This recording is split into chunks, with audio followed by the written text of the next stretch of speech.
Et ce matin, nous vous bénissons dans le précieux nom de notre Seigneur et Sauveur Jésus-Christ. Amen. Une belle louange ce matin. Quand nous venons dans la présence du Seigneur, disposons nos cœurs pour que lorsque nous allons commencer à louer le Seigneur, à glorifier son nom, que ce ne soit pas nos sentiments, mais que ce soit vraiment nos esprits, nos âmes, nos cœurs qui s'élèvent vers le Seigneur pour bénir le nom de notre Dieu. Amen. Soyez bénis. Je vous aime de l'amour du Seigneur ce matin. C'est midi, je ne sais pas. Que Dieu vous bénisse. Je suis surpris d'avoir Alban.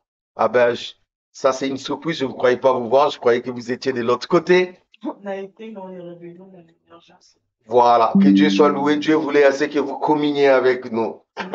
Toutes choses concourent au bien de ceux qui aiment Dieu. Amen. Ce matin, je vais partager avec vous sur la toilette de l'église. La toilette de l'église. Bon, que le mot toilette ne vous scandalise pas, parce que je vais dire tout simplement la préparation de l'église. Mais je préfère bien utiliser le mot toilette. Alléluia. Je vais lire la parole de Dieu, 4 passages, et après nous allons commencer à développer. Esther. Commençons d'abord par Esther. Au chapitre 2, nous allons lire à partir du verset 8 jusqu'au verset 9 et nous lirons le verset 12, un peu en kangourou. Donc nous lisons dans Esther au chapitre 2, le verset 8 et le verset 9. La Bible nous dit, lorsqu'on ait publié l'ordre du roi et son édit, et qu'un grand nombre de jeunes filles furent rassemblées à Suse, la capitale, sous la surveillance d'Hégaï, Esther fut aussi prise et conduite dans la maison du roi, sous la surveillance d'Hégaï, gardien des femmes. La jeune fille lui plut et trouva grâce devant lui. Il s'empressa de lui fournir les choses nécessaires pour sa toilette et pour sa substance. Lui donna 7 jeunes filles choisies dans la maison du roi et la plaça avec ces jeunes filles dans le meilleur appartement de la maison des femmes. Le verset 12. Chaque jeune fille allait à son tour vers le roi Assuérus après avoir employé 12 mois à s'acquitter de ce qui est prescrit aux femmes pendant ces temps. Elle prenait soin de leur toilette 6 mois avec de l'huile de myrrhe et 6 mois avec des aromates et des parfums en usage parmi les femmes. Nous disons Amen. Avant que je puisse progresser, j'aimerais d'abord nous fixer sur ce qui est en train de se passer. Le roi d'Assuérus, il avait une femme. Cette femme s'appelait la reine Vachi. Un jour, qu'est-ce qui se passe? Le roi, certainement, il était dans un état d'ivresse, dans un état compliqué, et il va faire appel à cette reine. La reine ne voulant pas voir le roi dans cet état, la reine a boudé. La reine dit au roi, je ne viens pas. Elle a refusé. Et c'était scandaleux qu'une reine puisse refuser de se présenter devant le roi quand le roi avait besoin d'elle. Et cette reine fut inversée, elle fut destituée de ses fonctions. Et la place était vacante. On devait remplacer une autre reine. C'est là où le roi va publier cet ordre. Cherchez dans tout mon royaume des jeunes filles, ramenez des jeunes filles. Que ces jeunes filles soient traitées, soignées dans mes palais. Et parmi elles, je choisirai la future reine. Regardez, il y a eu beaucoup de jeunes filles qui sont venues de partout. Elles sont arrivées. Mais quand elles sont arrivées, elles n'étaient pas présentées directement au roi. Non. Elles ont été prises en charge par Hégaï. Qui est qui? La gardienne des femmes. Et cet homme-là, Hégaï, devait s'occuper de ces femmes-là pendant une année avant d'être présenté au roi. Mes amis, une année. Tu viens avec l'espoir, je vais devenir la reine, mais on te dit tu es encore sale. C'est que tu viens de ton royaume là. Le roi ne peut pas. 6 mois. 6 mois où on va te nettoyer avec l'huile de myrrhe. Mes amis, vous croyez que la royauté là c'est facile? 6 mois, on te nettoie la toilette avec l'huile de myrrhe. Et 6 mois encore, où tu seras traité avec les aromates et les parfums. Bien-aimés, retenez bien ça. L'huile de myrrhe, les aromates, le parfum. C'est important. Donc, en gros, quand Hégaï, celle qui recrutait, qui acceptait des jeunes filles, elle pouvait regarder. Elle voyait du potentiel dans des femmes. Mais elle ne voyait pas encore de femmes bien prêtes pour le roi. Il y a une différence entre être potentiellement bien pour le roi et être prête pour le roi. Est-ce que quelqu'un est en train de comprendre? Beaucoup de gens sont potentiellement bien pour le roi, mais ils ne sont pas prêts pour le roi. Je vais vous expliquer. Au fur et à mesure, nous avançons. Tout ce qui est écrit dans la Bible, dans les Écritures, c'est pour nous servir de témoignage. Et laissez-moi vous dire, toute la parole de Dieu, de la Genèse jusqu'à l'Apocalypse, ne parle que de Jésus. L'histoire d'Esther que nous sommes en train de voir, qui est normalement la rencontre du roi et d'Esther, veut tout simplement dire la rencontre de l'Église avec Jésus, qui est le véritable roi des rois. Alléluia. Maintenant, nous allons lire la parole, 2 Corinthiens. Lisons dans 2 Corinthiens au chapitre 11. Est-ce que ça passe? Quelqu'un est dans la joie? 2 Corinthiens au chapitre 11, le verset 1 à 2. Nesty, je te vois. Ça va? Voilà, merci.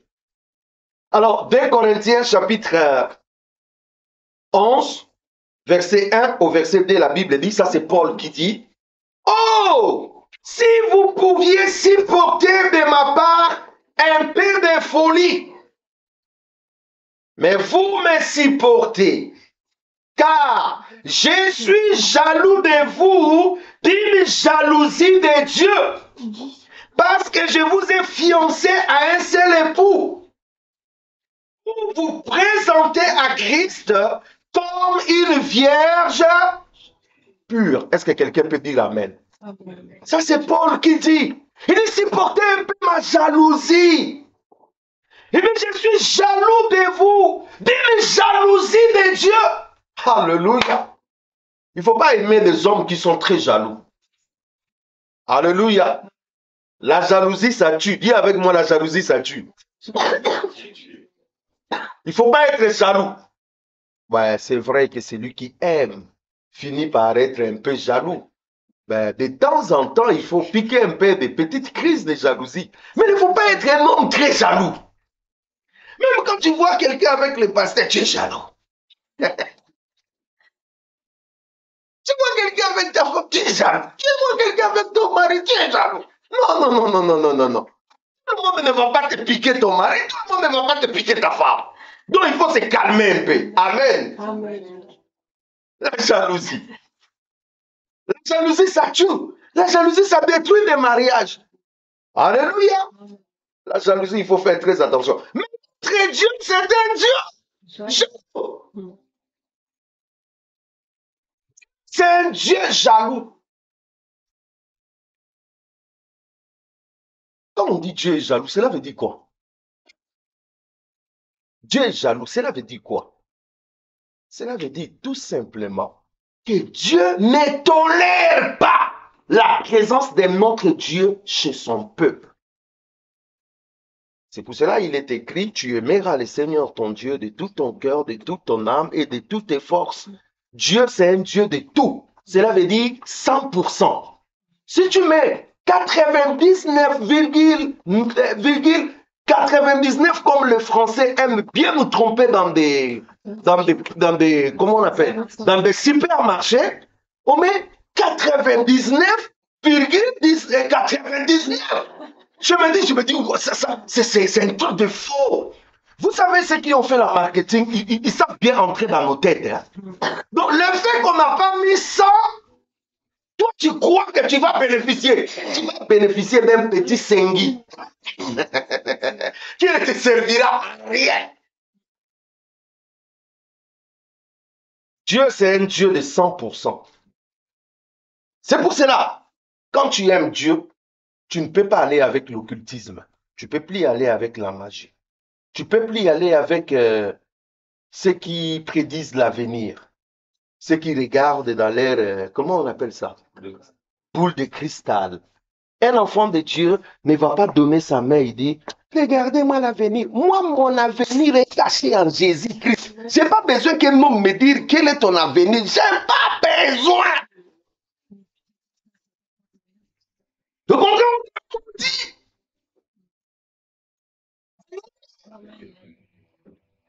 Dieu, c'est un Dieu de tolérance zéro.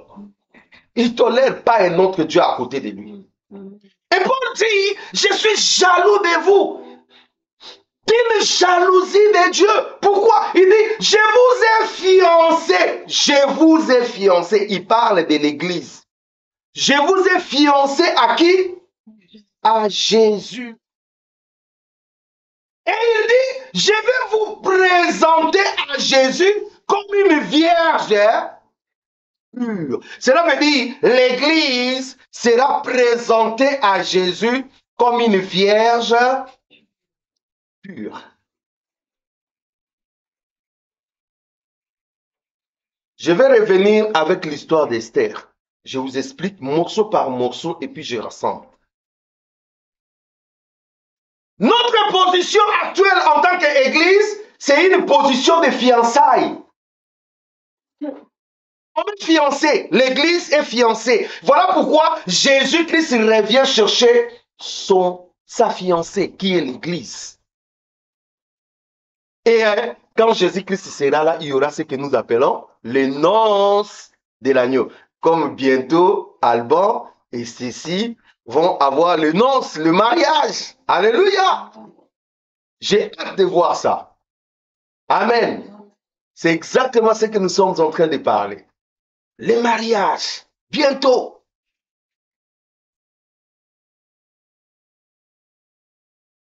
Dans Éphésiens, après on va mettre tout ensemble. Dans Éphésiens, au chapitre 5, le verset 25 à 26. Éphésiens chapitre 5, 25 à 27. Écoute ce que la Bible dit. Marie, Éphésiens chapitre 5, 25 à 27. Marie, aimez vos femmes. Oh yes, j'aime ça. Les maris sont là. Marie, levez la main. Si tu es mari, lève ta main. La Bible te donne un commandement. C'est un commandement. Vous avez vu, hein? C'est un impératif. Hein? Aimez vos femmes. Si on demande à un mari, c'est d'aimer sa femme. Il doit combler sa femme d'amour. Le matin, avant qu'elle se réveille, tu lui dis, chérie, je t'aime. À 12 heures, tu l'ajoutes encore une autre dose. Je t'aime. Le soir, tu ajoutes encore I love you. Alléluia. La femme doit se sentir aimée. Amen. Si tu as un mari qui ne te dit pas je t'aime, il y a un problème. Dis avec moi, il y a un problème. Il y a un problème. Il y a des maris qui disent à leur femme, oh, toi tu me demandes toujours de t'aimer, mais toi tu vas m'aimer quand? Non, c'est toi qui dois aimer ta femme. La responsabilité d'aimer, c'est l'homme qui aime la femme. Et à la femme, on a demandé quoi? La soumission.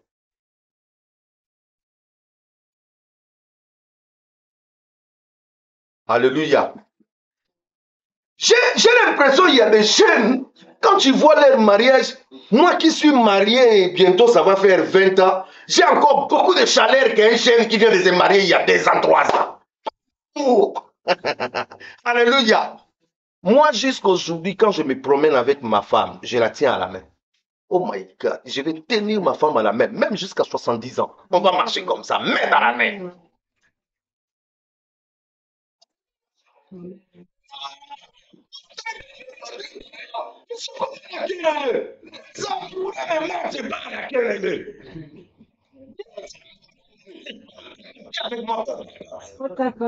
Il y a des personnes, je vais mettre sous discipline à l'église. Tu regardes comment ça marche comme ça, tu dis, vous là, si ça ne change pas là, sous discipline. Amen. En fait, s'il y a un endroit où les gens peuvent expérimenter l'amour, ce sont des frères et sœurs. Et surtout des couples chrétiens. Là, ça doit être le top des tops. Malheureusement, oh, n'en parlons pas. Marie aime ta femme comme Christ a fait quoi? Christ. Et il s'est sacrifié pour nous. Les enfants de Dieu ne se marient pas à la communauté des biens séparés. Est-ce que quelqu'un me comprend? Les enfants de Dieu se marient à la communauté des biens. Comme régime là séparé. Ça, c'est pas des enfants de Dieu. Hein. Ça, c'est régime de quelqu'un, des gens qui disent ah, je me dis ça, ça. En fait, vous commencez déjà la séparation. En fait, vous avez même peur que vous allez vous séparer demain. En fait, il y a déjà un esprit de séparation qui est en train de traîner dans votre couple. Quand vous voulez vous marier, régime bien. Comment? Amen. Amen. Amen. Ma femme ne va pas fuir avec mes biens. Parce que moi et elle, cimentés jusqu'à la mort. Amen. Alléluia. Est-ce que quelqu'un comprend? Amen. Christ s'est sacrifié pour sa femme. Et, oh, Dieu est magnifique. Dieu est magnifique. Dis avec moi, Dieu est magnifique. Il dit ceci. A sanctifié par la parole, par le baptême, afin de faire paraître devant lui cette église glorieuse, sans tache, ni ride, ni rien de semblable, mais sainte et irrépréhensible. Regardez ce qui se passe. Christ va aimer cette femme telle qu'elle est. Christ va sanctifier cette femme. Christ va purifier cette femme. Et après, cette femme doit apparaître. Et quand cette femme va apparaître, parce qu'elle a été sanctifiée, parce qu'elle a été purifiée par Christ, elle va apparaître sans tache, ni ride, ni rien de semblable. En gros, cette femme a reçu sa toilette. Dis avec moi sa toilette. Je suis en train de venir. Je vais rassembler le morceau. Éphésiens chapitre 4. Éphésiens chapitre 4, nous lisons le verset 11.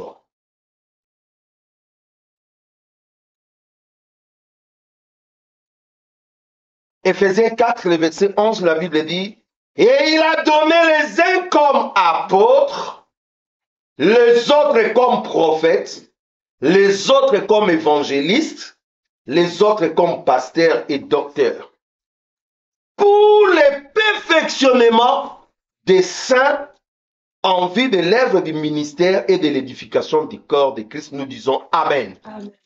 Donc dans l'Église, Dieu a fait qu'il y ait des apôtres, des pasteurs, des évangélistes, en fait, le ministère de la parole.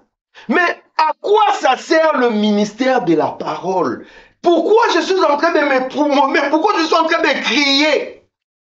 Le seul but est que cette parole puisse amener les chrétiens, les enfants de Dieu, à la perfection. Dis avec moi perfection. Donc, en gros, cette parole est en train de vous traiter. Cette parole est en train de vous soigner. Cette parole est en train de vous laver. Cette parole, nous sommes en train de faire un travail de toilettage. Amen.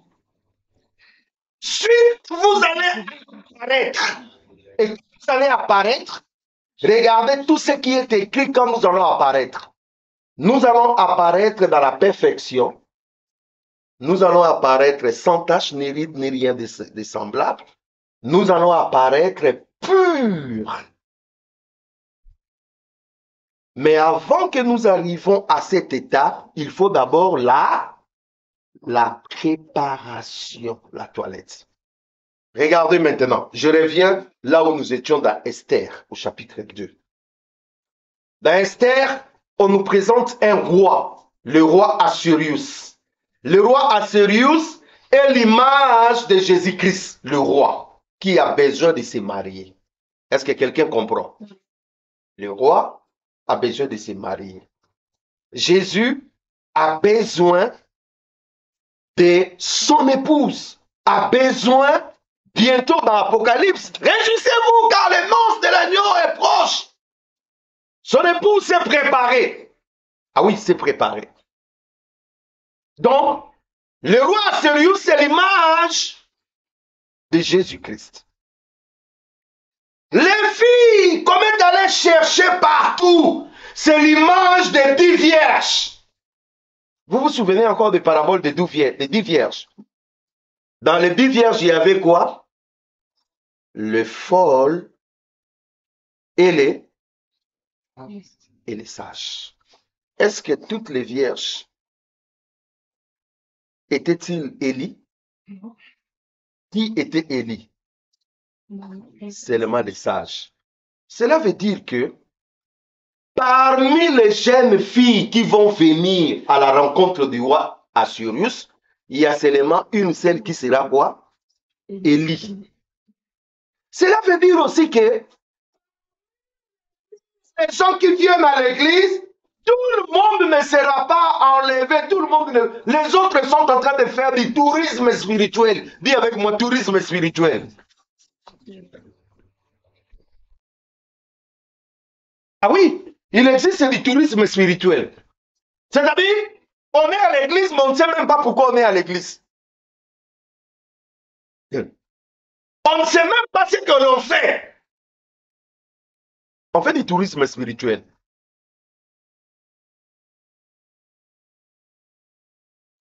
Il y a d'autres personnes, les choses de Dieu sont devenues une culture. Par exemple, dans mon pays, la chrétienté, la vie de l'esprit, c'est une culture. Ce n'est pas une vie de Dieu.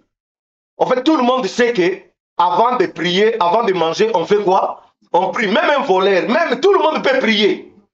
Chez moi, il suffit seulement, tu dis, frère, est-ce que tu peux diriger la prière? Tout le monde sait comment la prière commence. Oh frère, prions, prions. Et la prière est finie. Mais il n'est pas sauvé. En fait, les choses de Dieu, c'est une culture chez moi. Mais Dieu ne demande pas à ce que la chrétienté soit une culture pour nous. Dieu demande à ce que nous ayons la vie de Dieu. Amen. Il y a une différence entre une culture chrétienne et la vie chrétienne. Amen. La culture chrétienne, c'est les informations, tout ce que nous avons. On a quelques informations. La vie, c'est lorsque cette parole est devenue pratique en toi. Amen. Là, tu vis Dieu. Il y a une différence entre parler de Dieu et vivre Dieu. Amen. Alléluia. Parler de Dieu et vivre Dieu, c'est deux choses différentes. Ne tombons pas dans la culture chrétienne. Restons dans la parole. Vivons les 10 vierges. 10 vierges. Les 10 ne seront pas prises, mais tous elles étaient vierges. Mais malgré leur virginité, 5 vont rester et 5 vont partir. Parlons maintenant d'Esther. Esther, c'est l'image de la femme qui est Élie. Alléluia. Dis avec moi l'Élie. Beaucoup d'appelés, peu d'Élie. Chez nous, quand vous voulez unir les gens pour le mariage, on dit toujours aux frères, on dit toujours aux autres que, bon, à partir d'aujourd'hui, bon, je donne l'exemple d'Alban parce que l'unique exemple que j'ai, c'est lui qui va se marier bientôt là. Donc, on va dire ceci. Les autres, les sœurs, il ne faut plus regarder. Bon. Maintenant, c'est fini. Stacy a déjà gagné. Amen. Vous comprenez? L'histoire fait quoi? Il n'y a plus de match, il n'y a plus de prolongation. Oh, on va faire des tirs au but, il n'y en a plus. Il y a déjà notre vainqueur qui est là, Stacy, point barre. Est-ce que quelqu'un comprend? Amen. Esther va porter la victoire. Et Esther, c'est l'image de l'Église qui sera Élie. Mais n'oubliez pas, je vous ai dit que Esther, on devait la préparer pendant 6 mois avec de l'huile, de myrrhe, et puis 6 mois avec les aromates et le parfum. Donc, il va attendre une année. Bien aimé, j'aimerais dire à quelqu'un, des fois la patience paye. Je dis des fois la patience paye. Beaucoup de gens veulent apparaître directement. Je définis la toilette, c'est quoi? La toilette, c'est le temps où la personne est en train de se préparer dans la cachette. Est-ce que vous avez déjà vu quelqu'un faire la toilette devant tout le monde? On fait toujours la toilette comment? En privé. La toilette, c'est quelque chose qui se fait dans l'intimité.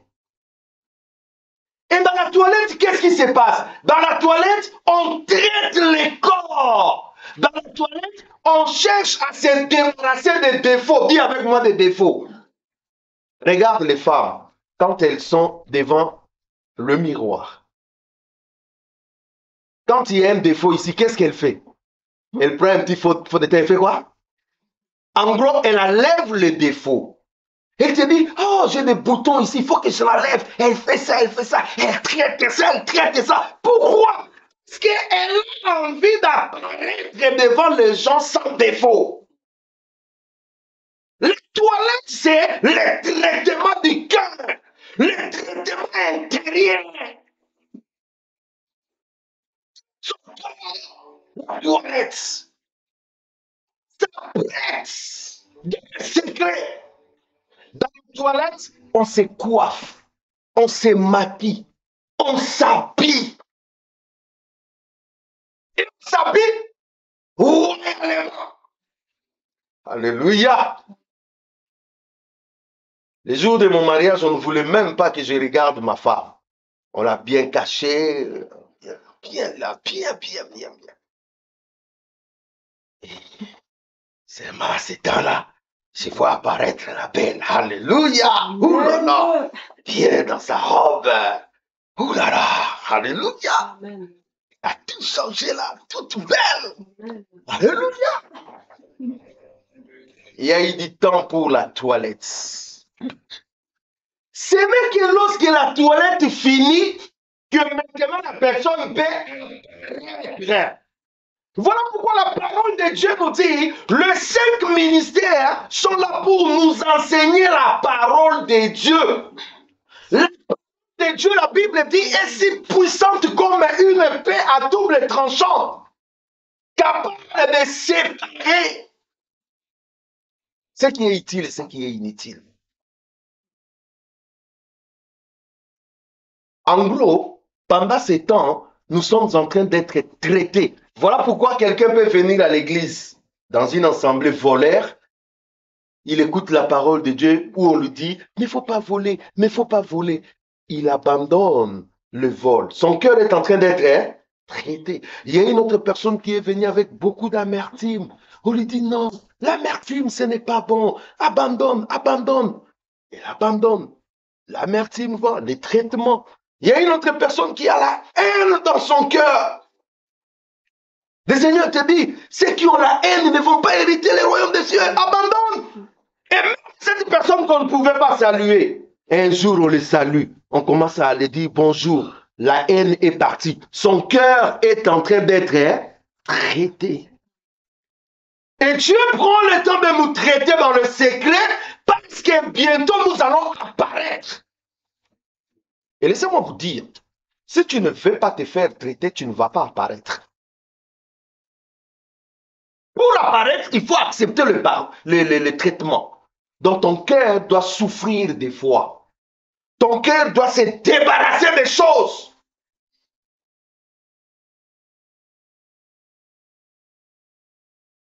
Oh, Dieu est magnifique. Dieu est magnifique. Maintenant, regardez. On va traiter Esther avec de l'huile, de myrrhe, des aromates et des parfums. Qu'est-ce que cela symbolise pour nous? L'huile symbolise le Saint-Esprit. L'huile symbolise la vie de l'esprit. En gros, votre traitement, c'est le Saint-Esprit qui est en train de l'opérer par la vie de l'esprit. Donc, celui qui accepte la vie de l'esprit est en train de se faire traiter. La Bible dit, marchons selon l'esprit et nous n'accomplirons pas les désirs de la chair. Celui qui marche selon l'esprit, il est hors les envies, hors la débauche, hors tout cela. Ah, son cœur est en train d'être traité. L'huile, la vie de l'esprit. J'aime bien mon frère Valérie. Il me dit toujours, prions pour que nous soyons remplis du Saint-Esprit. Oui! Un chrétien doit toujours continuellement être rempli du Saint-Esprit. Parce que sans le Saint-Esprit, il n'y a pas le traitement.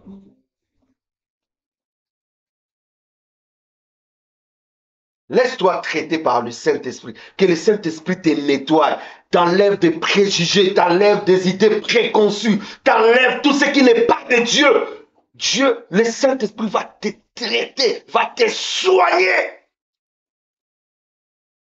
Et on dit encore, cette huile-là doit être l'huile de myrrhe. Vous, est-ce que vous connaissez ces produits myrrhe? Cet aromate myrrhe se retrouve aussi dans l'huile d'onction. Parmi les aromates qui se retrouvent dans l'huile d'onction, il y a aussi le myrrhe. Qu'est-ce que le myrrhe symbolise? Le myrrhe symbolise la souffrance. Oh, ça devient dur. Hein? Le myrrhe symbolise la souffrance, le renoncement en soi. Imaginez-vous, dans l'huile d'onction, il y avait le myrrhe, c'est-à-dire il y avait une partie de la souffrance. Ah, comment cela ça marche? Écoutez bien. Oh my God. Ça, c'est quelque chose que je viens de recevoir là. Vous voyez, quand on veut faire un vaccin, qu'est-ce qu'on fait?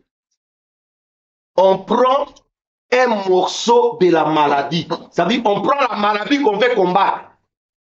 On va l'amener au laboratoire et puis on va faire quoi? On va stériliser cette maladie-là. On le met dans les seringues et puis on t'injecte ça. Est-ce que quelqu'un comprend? Tu prends le vaccin de la tuberculose. En gros, on t'a injecté le microbe de quoi? De la tuberculose. Mais c'est un microbe maîtrisé, c'est un microbe stérilisé qui va stimuler ton organe. Et quand tu seras en face de la tuberculose, ton organisme va faire quoi?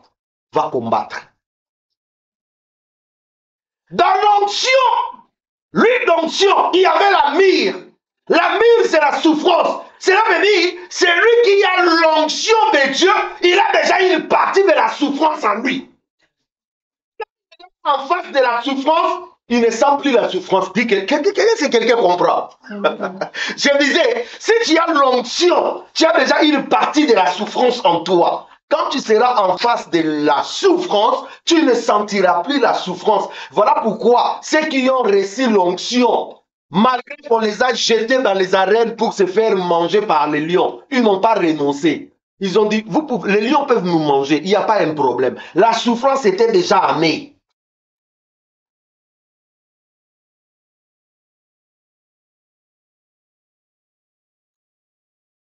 Je sais que des souffrances m'attendent, mais je vais avancer. Je n'ai pas peur des souffrances. Alléluia. Le mire, la souffrance. La toilette s'est faite dans la souffrance, mes amis. Je dis la toilette s'est faite dans la... La toilette ne se fait pas. J'ai fait la toilette, j'ai fait la toilette. Non. Quand tu vois quelqu'un qui dit, mais frère, toi tu fais pas, oui, j'ai fait la toilette. Non, la toilette doit se faire dans la souffrance. Cela veut dire, on te dit que non, mon frère. L'ivrognerie, c'est pas bon. Et toi, tu aimes le vin. Et quand tu prends le vin, tu es toujours, la tête fait toujours quoi? Tourne. Maintenant, on te dit, l'ivrognerie n'est pas bon. Tu dois abandonner. Est-ce que vous avez déjà vu quelqu'un abandonner le péché avec sourire? Il vous dit que non, moi j'ai abandonné l'impudicité, c'est fini. J'ai abandonné Non! On souffre. Ceux qui fument là, hein, ceux qui prennent des cloques là, demandez-les d'abandonner ça parce qu'il détruit son corps. Hein, mes amis? Il souffre! À un moment donné, il te dit, frère, moi je crois que je vais renoncer. Je ne vais plus, je ne saurais. Et tu lui encourages, tu dis, frère, avance encore, avance dans la souffrance. Vous avez déjà vu quelqu'un qui a la haine dans son cœur pour quelqu'un et tu lui dis de pardonner à cette personne-là et il vous sourit, hey, j'ai pardonné à cette personne. Non, ça pleure, ça déchire le cœur.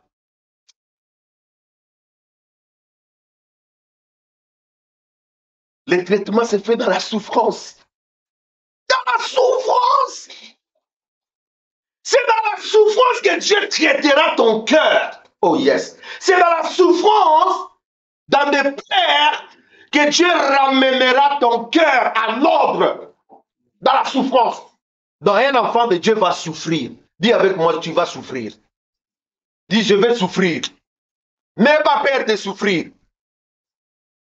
Quand j'ai vu quelqu'un qui dit, au nom de Jésus, je ne veux pas la souffrance. Oh, c'est nul le sens effet. Il y aura la souffrance. C'est la souffrance qui nous fait grandir. C'est la souffrance qui nous fait avancer. Alléluia. Les aromates. Il y a les aromates. Quand vous allez dans Cantique des Cantiques, les aromates, c'est un signe d'amour et de reconnaissance. Dans les Cantiques des Cantiques, on parle beaucoup des aromates. Or, Cantique des Cantiques parle de l'amour de Christ avec l'Église. Qui a déjà lu Cantique des Cantiques? C'est magnifique, mes amis. Je vous recommande Cantique des Cantiques. C'est plein d'amour là-bas.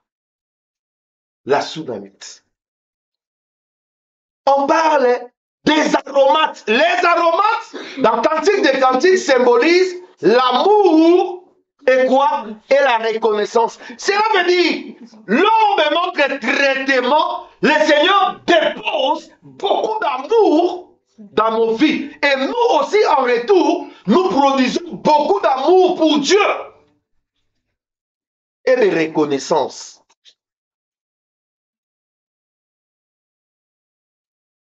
Celui qui a beaucoup d'amour pour Dieu, cela veut dire qu'il y a eu beaucoup des aromates qui sont entrés dans son corps. Alléluia.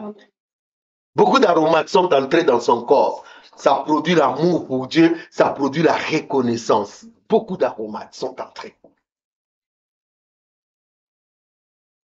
Après, il y a les parfums. Dis avec moi les parfums. Qu'est-ce que symbolise les parfums? Le parfum symbolise la vie de prière, la vie d'adoration. Dans Apocalypse, on nous dit, il y a eu une demi-heure de silence et la prière des saints montait devant le trône de Dieu sous forme de quoi? Des parfums. Donc pendant le traitement, Dieu t'apprend à prier. Oh, j'aime toujours donner l'exemple des anges. J'aime bien mon frère Ange. Le premier jour que Ange est entré, il me regardait quand on priait. Il ne priait pas. Il priait de sa façon. Je ne dis pas qu'il ne priait pas, mais il priait de sa façon. Quand on priait, lui, il regardait comme ça. Mais aujourd'hui, quand ses frères ont pris, tu sens son pied dans l'accélérateur, ça donne. Alléluia! Je t'ai appris comment prier? Non. Au fur et à mesure, il avance avec le Seigneur, il apprend à prier. Amen. C'est toujours comme ça dans la vie chrétienne. Au début, quand on prie pendant 2 minutes, on n'a plus de mots. Tout est fini. Dans les 2 minutes, on a tout. Il n'y a plus rien. Mais après, on commence à rester dans la présence du Seigneur des heures et des heures. Alléluia. Là, il y a quelque chose qui se fait dans mon cœur. Celui qui aime doit continuellement parler, rester dans la présence. Est-ce que vous avez déjà vu 2 amoureux se séparer facilement? Ils ont toujours quelque chose à ajouter. On ajoute. Je me rappelle quand j'étais fiancé. Mon épouse est venue me rendre visite. On parle. Je lui dis, bon, je vais t'accompagner là, jusqu'au coin là. Et là, non, jusqu'à l'arrêt là. Bon, prenons seulement les transports, je vais te déposer là-bas. Je les dépose et puis bon, on arrive seulement chez vous, parce qu'on est plus loin. On arrive encore chez elle, on commence encore à parler. On parle, on finit de parler. Et c'est elle qui me dit maintenant, non, je vais te raccompagner encore. Mais non, les amoureux, c'est fort, mes amis.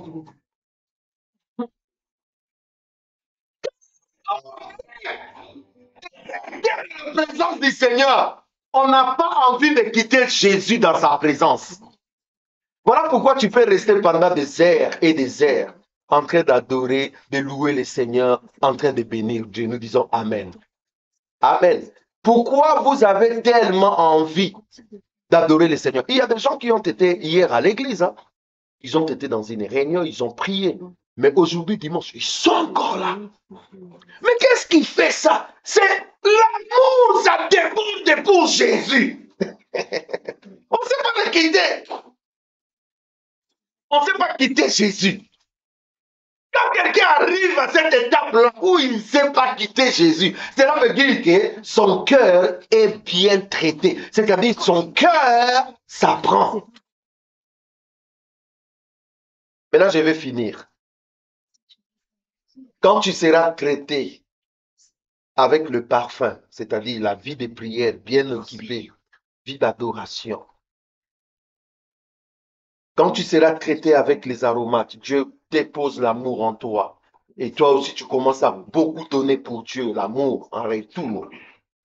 Quand tu seras traité avec l'huile, la vie de l'esprit en vous, là maintenant, tu peux apparaître devant Dieu quand le Seigneur reviendra. Et quand tu apparaîtras, tu seras sans tache, ni ride, ni rien de semblable.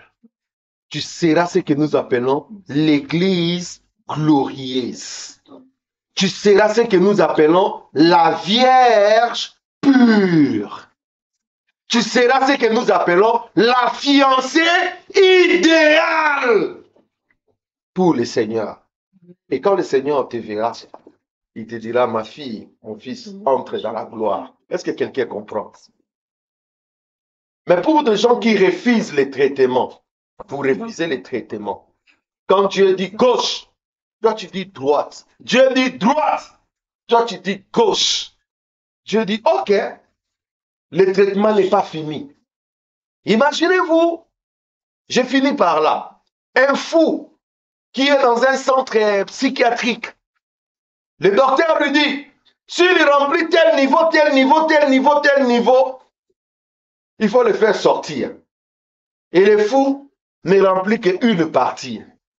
Est-ce que le docteur va lui faire sortir? Le docteur ne va pas lui faire sortir. C'est comme une histoire qu'on nous a relatée. Un fou, un docteur a dit à un fou, tu es encore fou, tu ne peux pas sortir.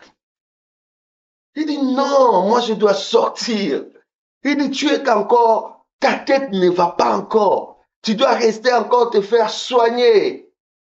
Il dit non, moi je suis bien. Et le docteur lui dit, laissons, on va faire une petite promenade. Je vais voir si ta folie a fini. Ils ont commencé à marcher. Et ils ont vu une pierre qui était là. Et le docteur lui dit, oh mon ami, regarde, on a jeté un pain. Et les fous, ils regardent, ils lui disent, ah, si on avait mis la beurre, ça allait être mieux. Le docteur a regardé, il dit, sa folie n'est pas encore. Ils arrivent quelque part, ils voient une sorte de flaque d'eau. Et le docteur lui pose la question, c'est quoi ces flaques d'eau? Et le fou répond, il dit, je crois que c'est une piscine. Il est temps que nous puissions plonger. Le docteur regarde, il dit, non, ta folie n'est pas encore finie, tu retournes. C'est exactement aussi comme ça avec plusieurs personnes. Quand le Seigneur regardera, lorsqu'il viendra dans sa gloire, il te regarde comme ça. Il dit, malheureusement pour toi, tu n'avais pas fini la toilette. Je ne peux pas te prendre. Comme aussi le Seigneur peut te regarder, il dit, la toilette est finie, tu peux entrer dans la gloire parce que tu es propre, tu es pur, tu es glorieuse. Et je vais vous dire, la toilette ne dépend pas du nombre des années qu'on a fait dans le Seigneur. Il y a des gens qui sont dans l'église pendant 10 ans. Il n'a même pas encore commencé la toilette pour eux. C'est-à-dire, ça refuse la toilette. Refuse la préparation. Ils sont en train incrédules, ils sont toujours dans leur incrédulité, ça ne change pas. La toilette peut se faire dans 2 jours. La toilette peut se faire dans 1 mois. La toilette peut se faire dans peu de temps. Tout dépend de la disposition du cœur que vous avez pour laisser Dieu opérer ce qu'il veut faire dans votre vie. Amen. Amen. Est-ce que quelqu'un comprend? Amen. Nous sommes des fiancés. Jésus vient nous chercher très bientôt. Débarrassez-vous de tout ce qui est inutile. Laissez Dieu opérer dans votre cœur. Amen. Laissez Dieu dans la pureté. Et là, tu vas apparaître comme une vierge, pure, glorieuse, sans tache. Et le Seigneur te dira, viens, entre dans la gloire. Alléluia. Qui veut le ciel? Qui veut le ciel? Tout le monde veut le ciel. Malheureusement, tout le monde n'entrera pas. Ceux qui vont entrer, c'est seulement ceux qui vont se préparer. Ceux qui auront cette robe blanche. La robe blanche veut dire la pureté. Une vie sans tache. Une vie qui craint Dieu. Et le Saint-Esprit peut vous attester dans votre esprit si vous craignez Dieu. Amen. Tu vas prier le Seigneur. Tu vas dire, Seigneur, aide-moi. Aide-moi à accepter la toilette, la préparation.